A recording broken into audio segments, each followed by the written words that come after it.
Hello, everyone. My name is Erin Meyer. I'm the Sustainable Food Programs Coordinator here at the University of California, Merced. Today, we're here to have an awesome AMA with Sapna, who is the Managing Director of the Center for Climate and Health Equity, which is super exciting. I'm really excited to hear all about that, talk about climate, health, food, equity, all these other issues. It's going to be a great one. And so I'm going to give it over to Guillermo, who can now introduce himself, and then we'll go from there. Thank you. Hello, everyone. I'm Guillermo Ortiz, the Sustainability and Diversity Educational Programs Manager. As Erin said, we started this AMA series really to have the opportunity to hear from different perspectives around folks who are working on sustainability and climate change. And so I'm really happy to say that we have Sapna here to really highlight her experiences, how she got into this work, and more. So Sapna, I'll pass it over to you to introduce yourself further, and then we can start the discussion. Sounds good. Thank you, Guillermo. Thank you, Erin, for inviting me here. It's nice to chat with you all and have the opportunity to just chat. My name is Sapna Thottathil. As Erin mentioned, I'm the new Managing Director for the University of California Center for Climate, Health, and Equity. And is a very recent transition. Prior to that, I was in the University of California still working in energy and sustainability in the Office of the President. And so my portfolio included supporting our campuses and our health systems in a variety of sustainability initiatives, from sustainable food service procurement to water conservation to herbicide use, climate change, et cetera, et cetera. And I'm happy to chat about all of that. Just briefly, I've had the opportunity to sit on a handful of boards for nonprofits working on environmental issues such as Pesticide Action Network and My Green Lab, and I've published work about organic agriculture in India and sustainable food procurement by institutions like hospitals and schools. I'm happy to chat about any of that. I'm also happy to chat about my chickens. I raise chickens. I am doing more gardening, etc. So happy to go wherever the conversation goes. And I'll turn it back to you both now, Guillermo and Erin. Thank you. And thanks for being here. I really appreciate it.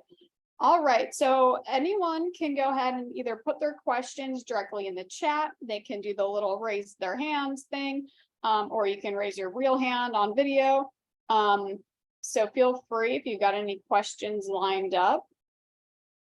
But to begin, maybe can you tell me a little bit about this center and its mission and what it is you're doing? And I think you're having events in the future. If you could talk about any future events and all of that jazz.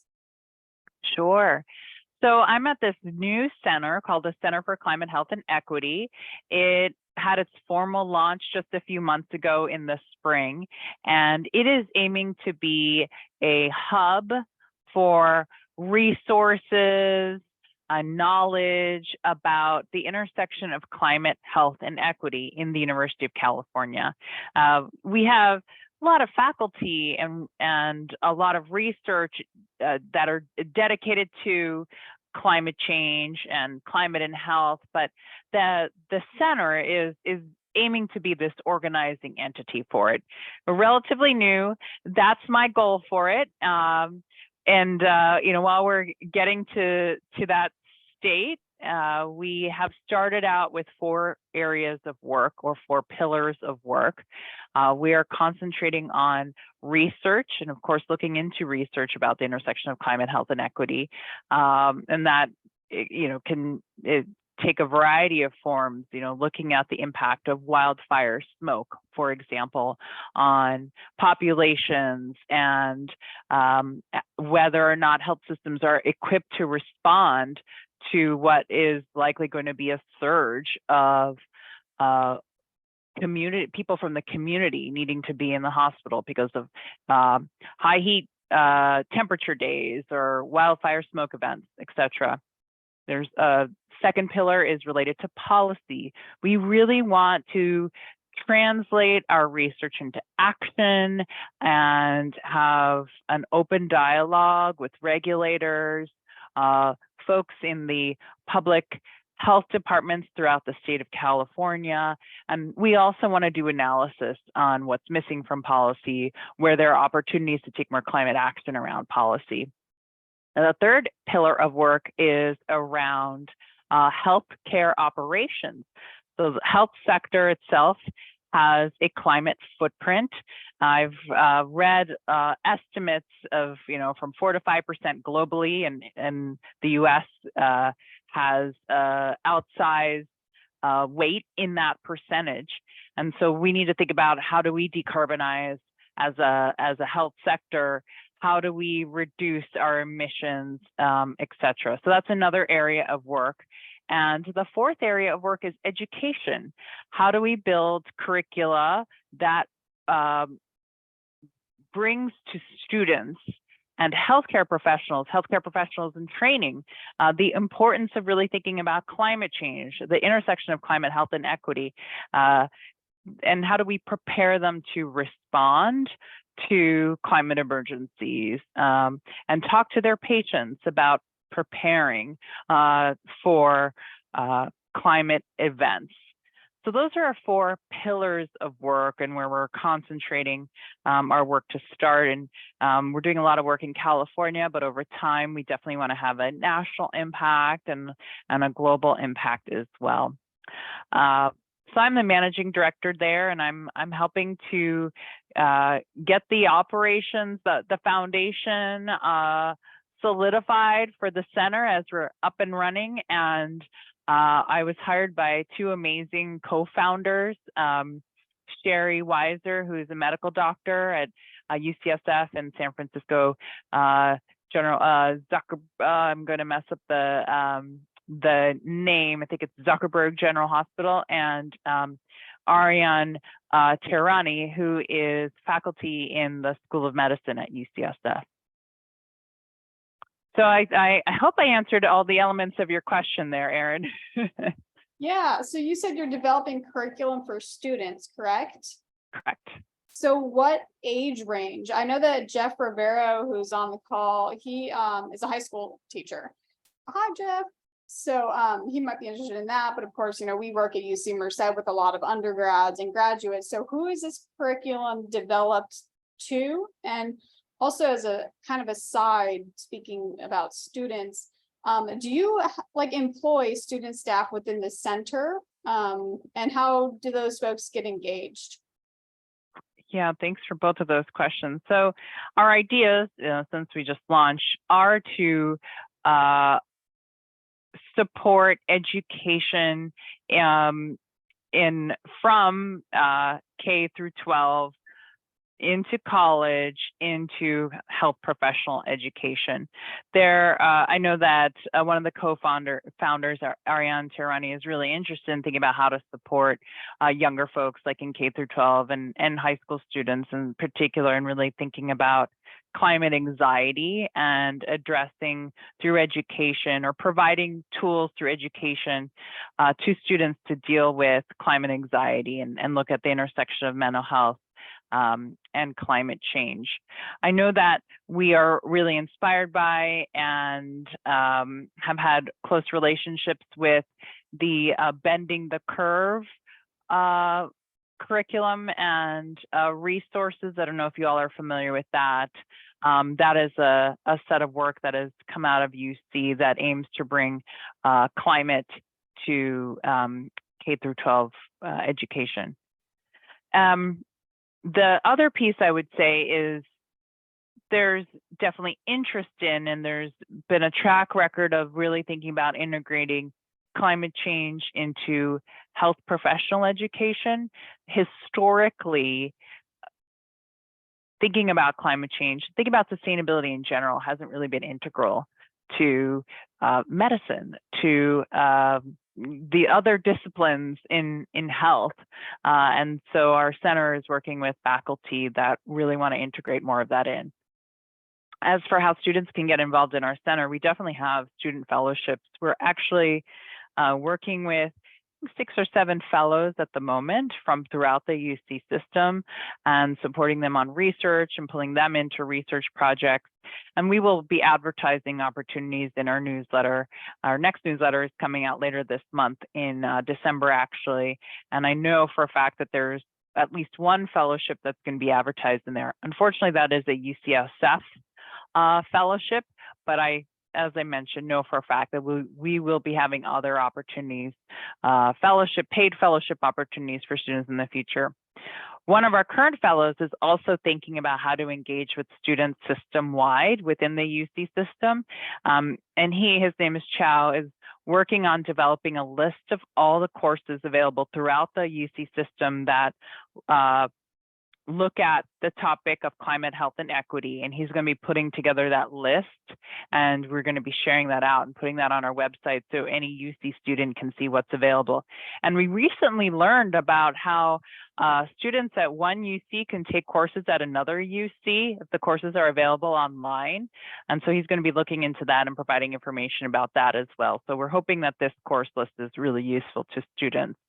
And he's thinking about developing other events that are really student focused as well, including virtual brown bags and some other opportunities. So be on the lookout for that. We have a lot of great ideas, and we're looking forward to working on them in the next few weeks and months.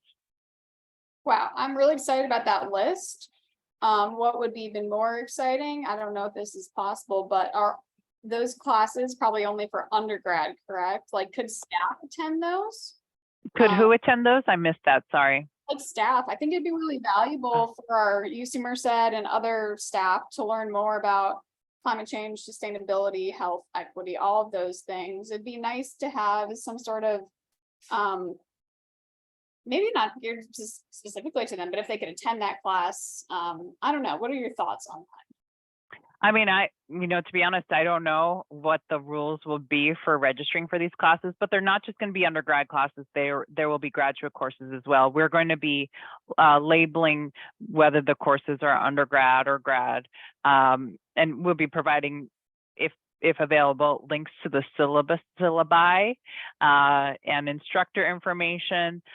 So at the very least, folks who are interested in, like staff who are interested in these classes, can get more information or know who to contact to get more information to figure out whether they can participate. I love the idea of having classes open to folks, and yeah, I don't know all the logistics of all those, but I think that's a great idea. Because there are universities that do like massive enrollment, what is it called? Massive, like open MOO something. Does that ring a bell to anyone? Where like,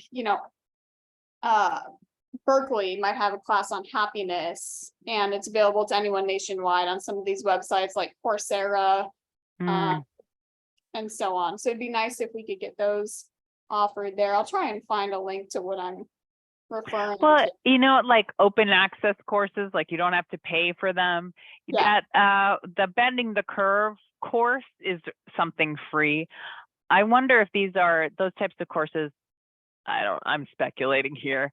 Faculty get a lot of external resources for them so that they can be made available, and a university doesn't have to bring in money from teaching them. That's the only thing I could think of off the top of my head. I'll see if I can find information about Bending the Curve, and I'll put that in. That'd be great. Thank you. All right, I just want to give folks a minute if they have any questions. Feel free. Oh, thank you for finding that. I have a question, Aaron. Yeah, please. So I was going to ask, there's the Eclipse, which is the environmental climate change literacy projects that UC Irvine has. And I believe your president is Drake, Dr. Drake, is it? And that That's correct. CSU is transitioning right now. But what do you see your department or the UC system in trying to bridge the gap in between high school and the secondary schools? That's a good question. I actually just saw an email about Eclipse in my inbox this morning, and I admit I don't know much about the program other than it is a partnership between the CSUs and UC and really thinking about climate. And I believe there are some opportunities that are coming up in Eclipse as well. But to be honest, I don't know if I can speak in good detail about bridging that gap. I wish I could. I recognize that it's important and that educators, teachers need support in general, in addition to support in thinking about climate and support for students as well. Thank you. I think it's really important. In fact, we're working on a project here in our Merced Union High School district that we're trying to sister city, basically a sister school in Nanuki, Kenya. So we're taking, sorry about that. Report to the student support office. Please report to the student support office. Well, we can definitely verify that you're calling from a school.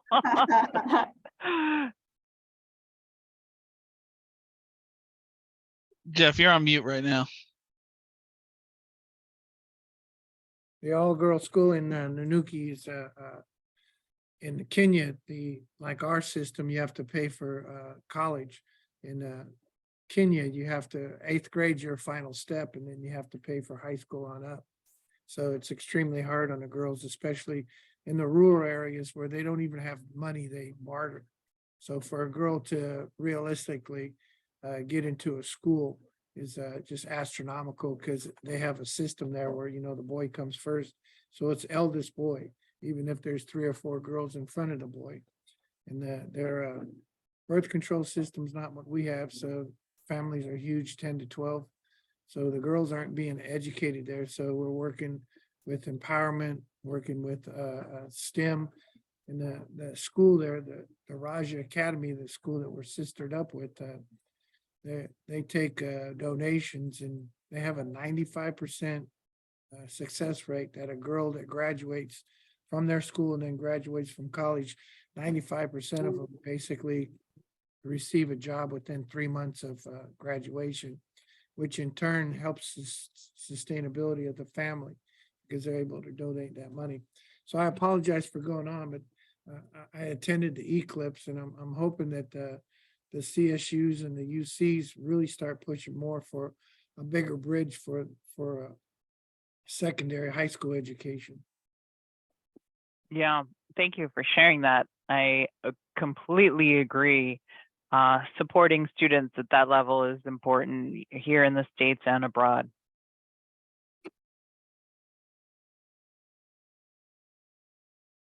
Excellent, thank you. All right. So what got you interested in this work? Gosh, that's a big question. So where do I start? I guess I've always been interested in environmental issues really broadly. And I have been involved in environmental work since I was in middle school and high school, but it really took off in college. I became involved in campus sustainability at my undergrad, the University of Chicago, and I was one of maybe a handful of people that worked on sustainability there.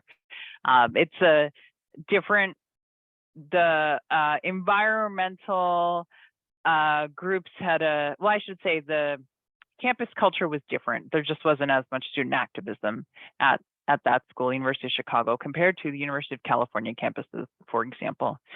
So that's where I really got into environmental issues and started thinking about it more from, in a more scholarly way, because I was in college at the time. And I happened to be admitted to the University of Oxford to do a master's program. And while I was there, I was really immersed in what Europe was doing around climate change and carbon neutrality and taking action on climate. It was at that time when I went to Oxford that the U.S.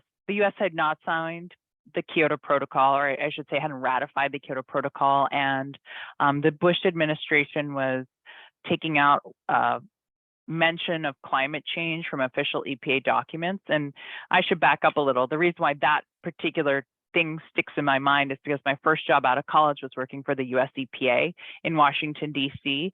And so I was really impacted. My day-to-day job was impacted by decisions that were being made by the administration. And so I found that really frustrating, and I felt like I had to leave the US. And so I was really excited that I got into Oxford. And while I was there, England was taking so much action on climate change and reducing its emissions and things like that. And so I was really excited to think about, oh, these are things that countries can do to act on climate change. This is normal. This is what people are thinking about and researching.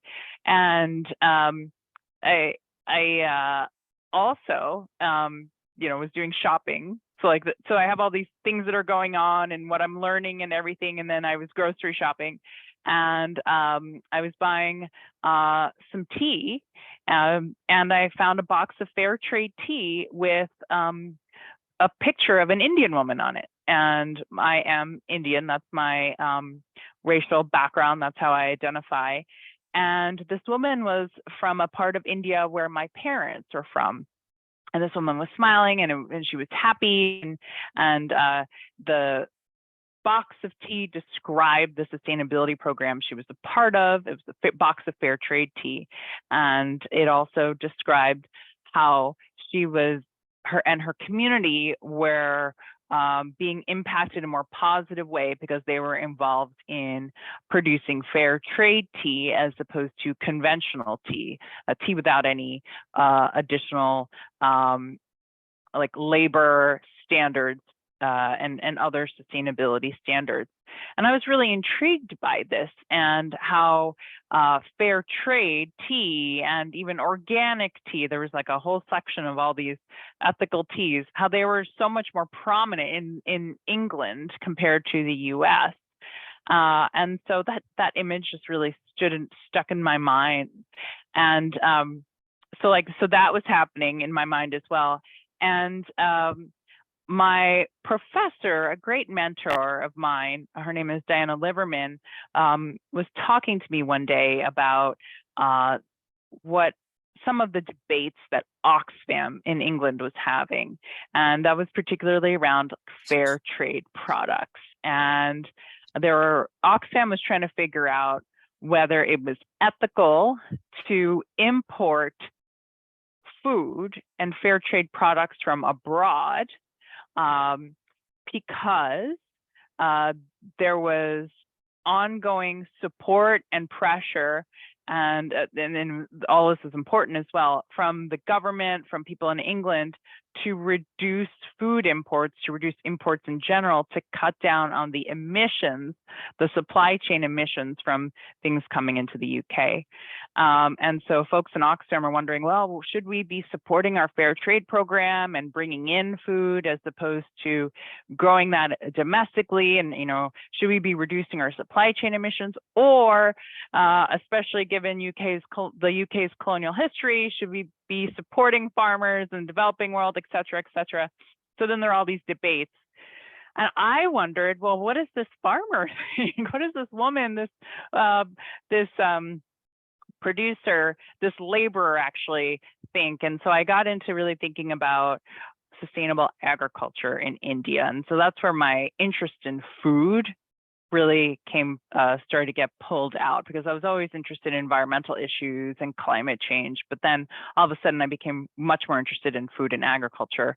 Anyway, that eventually brought me to do research at the University of California, Berkeley. And as part of my PhD there, I studied the politics of organic farming in India. And I went and spent several months in India, a year and a half in India with farmers, thinking about farming and really learning about how difficult farming is, and thinking about the benefits and the challenges of these sustainability certifications, organic, fair trade, and a lot of other certifications. And then when I was done with my PhD, I decided that I wasn't interested in being an academic, and so I went and worked for a few nonprofits, especially I worked for two that really thought about institutional food procurement and how institutions like hospitals and K through 12 schools could support local farmers, could provide healthier food to students, could buy more organic and fair trade food. And so that's how I became really interested in thinking about institutional food procurement and the difference that institutions like universities and colleges can make. And over time, that led me to landing a job in the Office of the President for the University of California, where I was for 4.5 years working on institutional sustainability. And one of the items in my portfolio was to really support sustainable food procurement by the University of California. I guess that's how I became interested in that. It was just a combination of things. You know, I never thought in college or when I was younger that I would be really focused on food or climate in this particular way. Things just kind of took me down this path. Should I look at the questions in the chat, Erin? Is that where I should go? Well, yeah, I wanted to also say how cool it is that this box of tea really transformed your life, or guided your life. I want to ask, I doubt this, but do you remember the name of the tea? I wish I could remember the brand. It might have been, it was a fair trade brand, and it was a fair trade, European fair trade brand.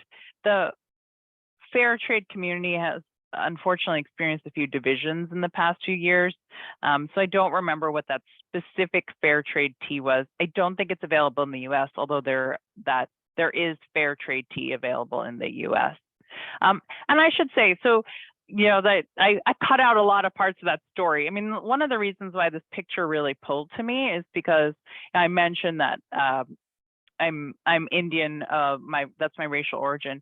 My parents both grew up in farming families in India, and my father experienced many hardships growing up. He was poor, and even though he grew up on the land, he and his family were often hungry, and that made a huge impression on my life growing up. How hunger can really impact someone and impact family. And even though I myself have never experienced hunger, it had such a big impact on my father. It had an impact on me when I was growing up. And the message was that farming is unsustainable economically. Farming and agriculture can never be good for a family. Stay away. No one is ever happy in farming. That and hunger is bad. Of course, hunger is bad. So it was really kind of a shock to everything that I had learned, or that to see this woman smiling in this box of tea, and to then think, well, maybe we can think about agriculture and food systems differently. Maybe we should think about building a food system where people who are growing food or growing crops are not going hungry. And so that is what kind of led me to, I think that is one of the reasons why that tea really, really stood out. That image really stood out to me. As a quick question, what are the divisions in fair trade that you mentioned? Yeah, so how long has fair trade been around?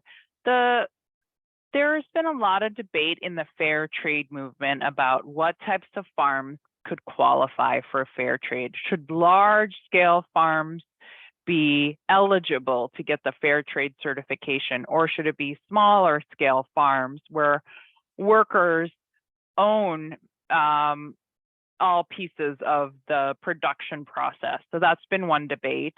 There have been other debates about the role of children, what is considered, who is getting to decide what is a fair trade, what is considered a fair trade standard, and who is not leading that conversation. There have been debates about that. But the biggest drift is over kind of the size of the farms and whether or not a farm that is owned by a corporation can and should be certified fair trade. And that debate, that division led to a rift between the American fair trade groups and the European fair trade groups. I would say about maybe 10 years ago, maybe more, 10, 15 years ago. So that's been the big split. And the American fair trade groups do allow for larger farms to be certified as fair trade. That is a very broad description of the division, by the way. But I guess what I would say is the standards are slightly different for American fair trade goods versus European fair trade goods. Thank you.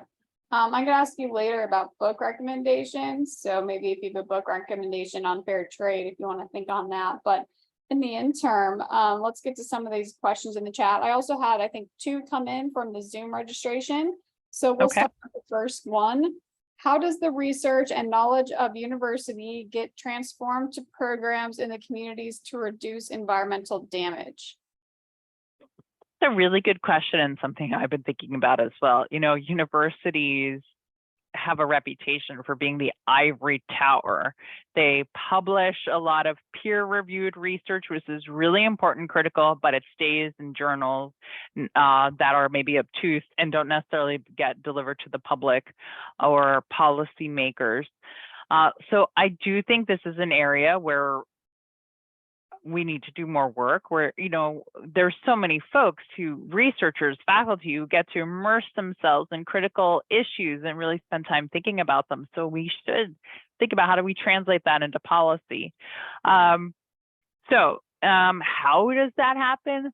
I'm hopeful that a place like the center that I'm at, the new center that I'm at, is one example of how that can happen, where we bring faculty to conversations with policymakers and regulators, where we bring in the research that we do, we publish in maybe open access journals, or we create things like dashboards and websites that are more accessible to the public, where we bring the research that we have and hand it for free to departments of public health, etc. Those examples that I just listed are things that we have active plans for, or have talked about, or have already done. So I think those are some things that we're doing. So that's kind of how do we inform policy, and hopefully those policymakers can then pass laws and regulations that impact the environment. There's also, and I'm going to go back to what I was working on, the own institutional footprint of universities. So universities can be mindful of the electricity they're buying, of the buildings they're building, of the food they're buying, of the businesses they're supporting, and make sure they're supporting more sustainable practices. So there's the research that universities are doing that they should definitely help translate and bring to folks, but there's also their own footprint of the actual activities of a university or college or any institution that they should be mindful of as well. I know that Guillermo and Aaron are working on that and really thinking about, for example, and really thinking about how dining can help students bring affordable, good food to students, and also support local farms and businesses. So those are some examples that I can think of. Awesome, thank you. All right, next question. How can I, a California resident, contribute towards the mission of your center?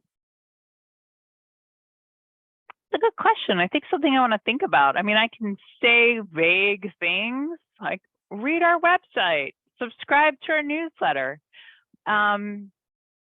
Actively, I think I want to help put together a strategic plan for the center. I think it would be great to get lots of different folks provide input on that sometime in the near future when it's ready. I think that could be helpful.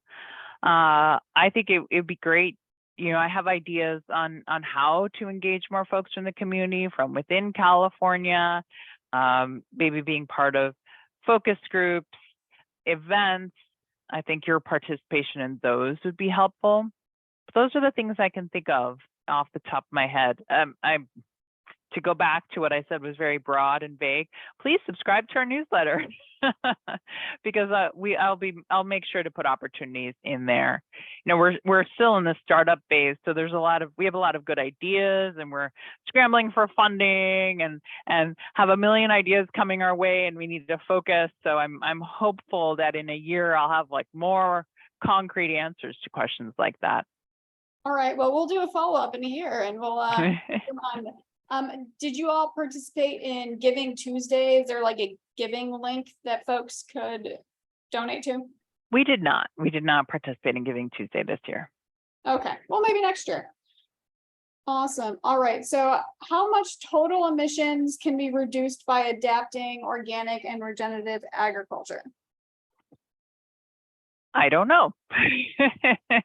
I know that there is research that shows that regenerative agriculture and organic agriculture and more sustainable agricultural methods in general, I mean, I myself saw this in my own research, can be better for the environment overall. In that there's less water pollution, less air pollution, more humane ways of handling animals. So I do believe, and I have seen that more sustainable, I'm speaking broadly, agricultural methods are better for the environment in general. I've seen conflicting research about whether cattle are free range cattle, I shouldn't say free range, grass-fed cattle are better for the environment or not. At the same time, I also have seen that really good holistic sustainable agricultural methods rely on animals for their manure, for the other benefits that they might bring to farming. So this is kind of again, to go back to what I originally said, I don't have data off the top of my head. I personally do believe that we can build up the soil with more sustainable ecological practices, and that will be better for the climate, and that will be better for the environment overall. Awesome. I have a question about that, but I'm going to get to other folks because they're more important than I. All right. Is the UC system going to take use of electric buses funding from the infrastructure bill funding? I don't know the answer to that question. I can point you to a person who may be able to respond to that. There are folks in my old office, in the Office of the President's Energy and Sustainability Office, whose portfolio includes supporting fleet and transportation in the University of California, who may know more. I do know that our campuses are converting to electric buses, and in general, all of our campuses are moving toward electrification. Where the funding for that will come from, I don't know. But I will put a link to the Energy and Sustainability site from the University of California's Office of the President, if you want to follow up with anybody there or read more. Thank you. All right. Are you considering farmer buy-in and working directly with local growers and large scale and education, particularly in the San Joaquin Valley?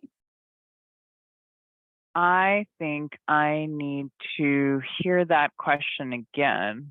Yes, it's in the chat. I see. Too. So have you or are you considering farmer buy-in and working directly with local growers, both small and large scale, and education, particularly in San Joaquin Valley?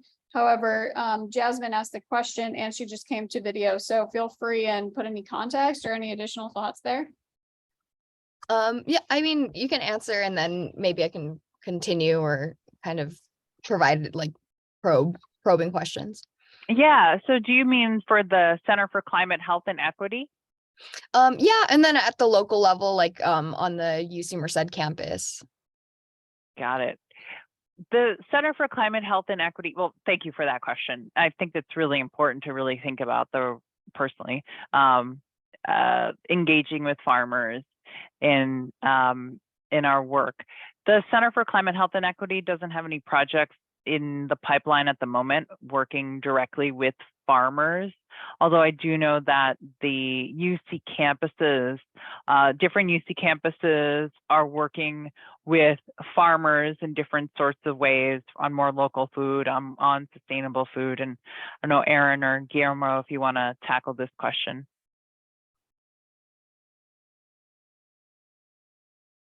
Do you have any additional thoughts you want to contribute, Aaron? You covered most of our Um, food programs on campus. Not really any progress that I can attest to regarding that. Yeah, I Jasmine, think, did you have a probing question you want to ask? just from personal experience, I live on a farm in Winton. My partner is a farmer, like a small scale farmer, almonds and peaches and stuff. But he went to UC Merced for mechanical engineering. And so I think that there is a lot of opportunity for like farmers, like having, I guess, active participation with the UC campus into like farmers and like stakeholder meetings or any kind of insights. I think that they likely will be receptive to that. But I don't know if any like projects have been in the works. I just want to put like a feeler out there. Because I think that I think it's like really difficult for them, you know, as you mentioned, the UC universities in general are this ivory tower, and for farmers to come to the UC, I think is like pretty unrealistic, to be honest. So I think that like, you know, community engagement, active participation in like meeting them where they are is like probably going to be like a really useful and more sustainable in the sense of a word, sustainable way of kind of reaching out to like small scale farmers. Got it. Thank you for that comment. I will say our food system is not set up in such a way that makes it easy for these collaborations to happen. Even if we take out like the ivory tower element, it is much easier for universities and large scale institutions, you know, corporate campuses, K through 12 schools, to purchase from their broadline distributors their food needs.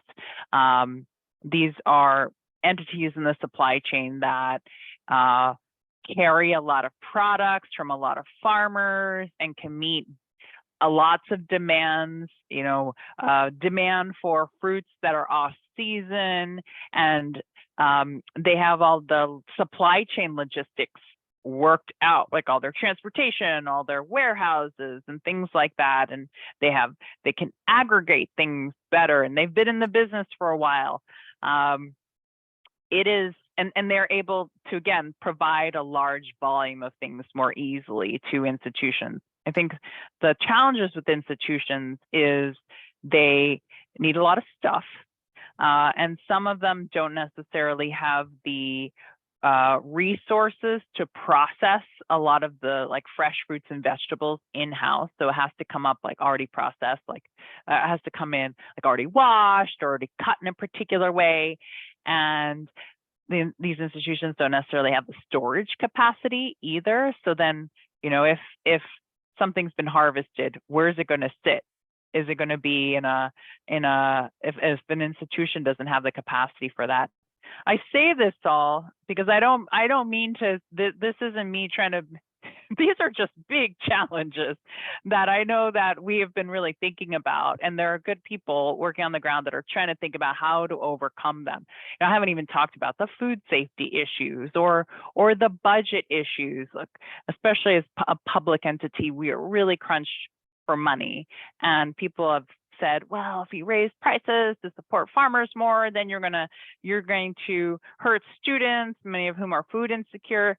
I don't think that's exactly how things play out in practice with prices, but the bottom line is, especially with COVID and food service operations having to be shut down, a lot of our dining budgets are down from what they were a few years ago. So people are really mindful of, oh, do we pay more for local food, or do we just order this more easily from this catalog from our broadline distributor? So I think I know there are a lot of good people that are really working to change this. There are a lot of, there's been research or work into food hubs, for example, which haven't always worked, but have worked in some instances. There's a lot of work being done with smaller, more regional distributors that farmers are partnering with. And anyway, I think this is a long way of saying, I think there are a lot of supply chain, food safety, other logistical challenges that really make buying from your own backyards hard. But I think asking these questions is good. And I definitely wish you a lot of luck. There are definitely resources out there if your partner is interested in selling to institutions or thinking about doing agriculture differently and is interested in learning more. I'm happy to point some of them out. Yeah, that would be awesome. Thank you. Excellent. Thank you for that question. All right. You mentioned that one of the 4 pillars is healthcare operations. Can you expand a bit more on that? Yes. One thing I would say, just as a follow-up to my previous conversation, check out what the CDFA is doing on farm to school. I do know that I believe they're putting out some more funding and resources on farm to school within the state. And there's a big push to really get California produced and processed items into California schools. So hopefully that's a starting place. Okay, healthcare operations. So our health systems have a carbon footprint and are contributing to the climate problem. At the same time, they have to think about how to respond to all these patients that are coming in because of our climate problem. So the operations part is really focused on how do we reduce our carbon footprint? How do we reduce really potent anesthetic gases that have a high greenhouse gas impact? How do we become more energy efficient? There's a lot of energy waste in hospitals. How do we decarbonize and electrify and stop relying on natural gas, but rely on energy from clean sources? So the healthcare operations pillar is really focused on supporting those efforts and supporting research into those efforts, because if we can show that those efforts can save money and energy and therefore reduce the carbon footprint, then that's like a win, win, win. So that's what this pillar is doing. The pillar is also, so not just looking at like decarbonization, the actual healthcare operations and energy efficiency, but again, thinking about how to prepare the health system to respond to climate events. Emergency room visits went up. I don't have the numbers off the top of my head. In Southern California, this past heat wave that we had just a few weeks ago, we also know that a lot of folks have suffered really bad health effects from the wildfire smoke in the past 2 years. And our health systems they're already overburdened with COVID. And so climate change is going to introduce another burden. So the healthcare operations piece is also looking into research on that front and supporting and building up health responders on that front as well. Thank you very much. Excellent. All right, so we have 6 minutes. I don't want to keep people over time. So Tina said, are we being good stewards of limited funds? Is such a big question throughout sustainability. I don't know if you have a question to add to that, but yeah, are we being good stewards? It's hard to know sometimes. But they also asked, is there an effort to reduce the incredible level of plastic in hospitals? I would love to know that, as well as the amount of food that goes to waste in hospitals, both on the plate and in the back of the house. Good question. So I know that in the University of California, the hospitals are taking action to reduce their waste. They have a goal to reduce the amount of waste that is produced by patients that they're working toward. I think it's to get to 20 pounds of waste per adjusted patient day by 2030. And as a part of that, they're looking into solutions like medical device reprocessing. There are a lot of complicated devices that are just used once and they're thrown out. But there is an FDA-approved process for some of these devices called reprocessing, and companies can collect the devices back and clean them, check them. This is called reprocessing, and then sell them back to the health systems at a discounted price. So this is a big money saver for health systems as well, to buy reprocessed items back as opposed to buying brand new items back. So this is something that our health systems are looking into, and this will also reduce the amount of waste that is being sent to landfill. Our hospitals are also looking at ways to recycle things like blue wrap and reduce and make sure that the kits in ORs are stocked with only what they need, so that every time a kit is open, all the contents are guaranteed to be used, or they can be repurposed and used in a sanitary way, of course. So there are efforts underway in different methods for exploring waste reduction. This is definitely on the minds of folks in the hospitals.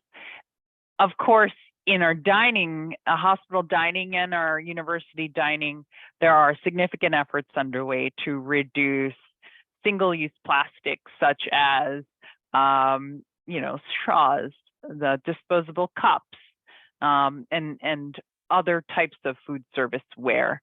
We're looking into compostables and reusables as well. Excellent, thank you. I like to wrap up with a final question. If you had a magic wand and you could fix anything about the food system, the healthcare system, climate change, health equity, what would you do? Well, that's a tough question. I think for food systems, I would go back to something that I said earlier, and I would love to have a food system where people who are working the land are not going hungry. I think that's really important. And I also do believe we need to reduce the environmental footprint of agriculture overall, because it has such a big environmental footprint, from air to water to soil, and on and on and on. So given my interest, I'd be interested in that. Of course, I'd also tack on, we're all only relying on renewable energy, and we've cut our emissions to zero globally. So we've now slowed down climate change. I would tack that on as well, and try to tack on a few other things, but that's where I would start. Excellent, thank you. All right, well, this has been fantastic. I have still a million more questions. I mean, I wanted to ask you all about your thoughts on like impossible foods and some of your book recommendations that you might have.